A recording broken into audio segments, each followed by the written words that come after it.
Viewers, very very good morning, सुबह बखैर। और इसके साथ मैं आपको ये कहूँगी कि आज हम वर्ल्ड एनवायरनमेंट डे मना रहे हैं, माहौलियात का आलमी दिन।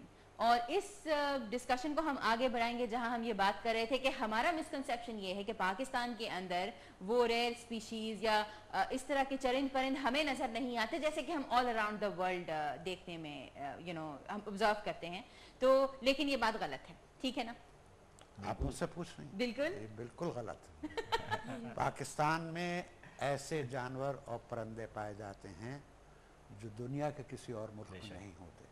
अब सवाल यह है कि पाकिस्तानी अपनी वाइल्ड लाइफ से कितना वाकिफ है? तो मैं अर्ज करूंगा कि 10% भी नहीं। एग्जैक्टली। हमारी नज़र में, आम शहरियों की नज़र में वाइल्ड लाइफ चील, कौवे, गिद्ध यही हैं और दैट्स ऑल। बहुत ज़्यादा तोते, मैनाएं जो शहरों में, बिल्कुल, जो वाइल्ड लाइफ शहरों में पाई जाती है उससे आगे नहीं जाती। और ना ही this time check is brought to you bye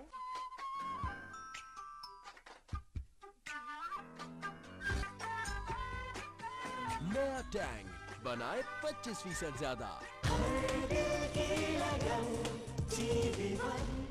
इन नस्लों के जानवर पाए जाते हैं मगर हमारे जानवरों के मुकाबले में वो बिल्कुल पिग्मी लगते हैं।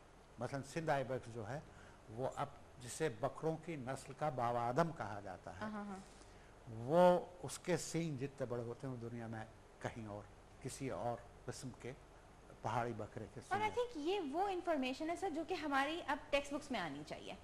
हमारे टेक्स्ट बुक में जनरली ये इन्फो कम होती है और बहुत ही बेसिक सी जो शायद मैं भी पढ़ती थी जब मैं बच्ची थी, तो मेरे बच्चे भी पढ़ेंगे टेक्स्ट बुक के अंदर। बदम साहब, आप मुझे बहुत इंटरेस्टिंग बात बता रहे थे और हुमैरा ने भी ये बात शेयर की कि यूर इनटू ब्रीडिंग। मैं कह रहा था जैसे अभी बेग भाई ने जिक्र किया ऐसे कि भाई हमारे यहाँ वाइल्ड लाइफ का जो डिपार्टमेंट है बड़ा इफेक्टिव है, इसमें कोई शक नहीं है।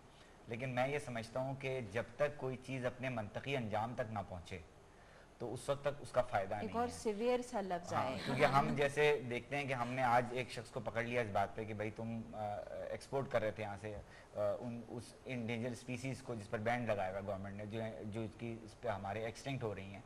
तो कल वो शख्स अपना बेल भी ले लेता है, वो सब कुछ कर लेता है, वो फिर वो घूम रहा होता है, फिर वो उसी प्रैक्टिस में दोबारा इन्वॉल्व भी हो जाता है। तो यही है कि जिस तरह एक मौलाए कायनात मुश्किल कुशा की मैं एक सेइंग मुझे इस वक्त याद आ रही है जो वो फरमाते हैं, sin is a disease, repentance is treatment and avoidance is is cure. कि जब तक आप किसी मर्ज का जो हमारी अचीवमेंट उस मर्ज की ये है कि हम उसमें शफा पा लें, बिल्कुल, और शफा उसी सूरत में है कि जब हम उसको छोड़ देंगे। तो अगर हम यहाँ पर ये तमाम अवेयरनेस के हवाले से बातें कर रहे हैं तो जितने अरबाब इख्तियार हैं जो आज इस डिस्कशन को सुन भी रहे होंगे, देख भी रहे होंगे, उनसे मेरी मौदबाना उनसे रिक्वेस्ट है कि इन तमाम चीज़ों को मंतकी अंजाम तक जरूर पहुंचाएं, वरना माशरे में इस्लाह बिल्कुल नहीं हो सकती, किसी सूरत में भी नहीं हो सकती। बिल्कुल सही, putting it to an end, यानी कि आप अगर किसी ने ये क्राइम कमिट किया है तो उसकी कन्विक्शन हो। जनरली कन्विक्शन से पहले ही लोग छूट जाते हैं। अच्छा, एक और बात है कि I really love the theme of this year. The reason is कि ऑल वी टॉक अबाउट कि इंसान को क्या नुकसान है, हम इंसानी जिंदगी को बेहतर कैसे बना सकते हैं। It's very rare, especially awareness बढ़ती जा रही है लोगों के अंदर, लेकिन इट्स वेरी रेयर कि हम ये बात सोचें कि उन सारे जो कि जानदार हैं जो कि अदर देन ह्यूमंस हैं, उनके लिए सोचना कब शुरू करेंगे हम। तो I love the theme for this year, ये जो पूरा एक साल ये इसके ऊपर अवेयरनेस फैलाई जाएगी। और एक और जो है बात मैं बताऊं कि जहां चरिंद परिंद और अदर देन इंसानों के हम बात कर रहे हैं, क्योंकि उनकी लाइफ को प्रिजर्व करना या उनकी अगर नस्ल खत्म हो रही है तो उनको उस सारी चीज़ों को भी बचाना बहुत ज़्यादा ज़रूरी है। तो एक बहुत अच्छी इंटरेस्टिंग बात हुमैरा ने मुझे बताई थी कि both the couples they like into breeding birds, तीतर। इसमें मैं कुछ अरसे से मैंने देखा कि अब हमारे जो इलाके हैं सिंध के, जहाँ पर हमारा ये पैकेजेस हुआ करते थे जिसमें काला तीतर है, भूरा तीतर है, बड़ी तेज़ी से ख़त्म हो रहे हैं।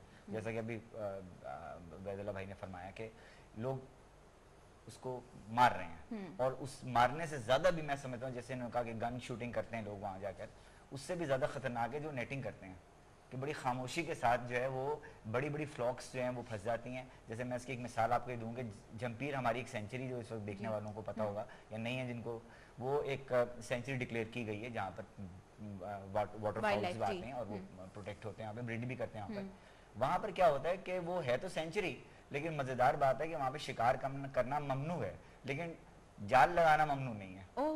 और जब वो रात को जाल लगा लिए जाते हैं, एक दफ़ा ऐसा हुआ कि आज से कुछ अर्सा पहले मैं हमारे साथ कुछ हमारे दोस्त थे जो शिकार करते थे, उन्होंने एक शिकार का प्रोग्राम बनाया, तो मैंने कहा चलो मैं भी चलता हूँ देखने के लिए कि होता क्या है।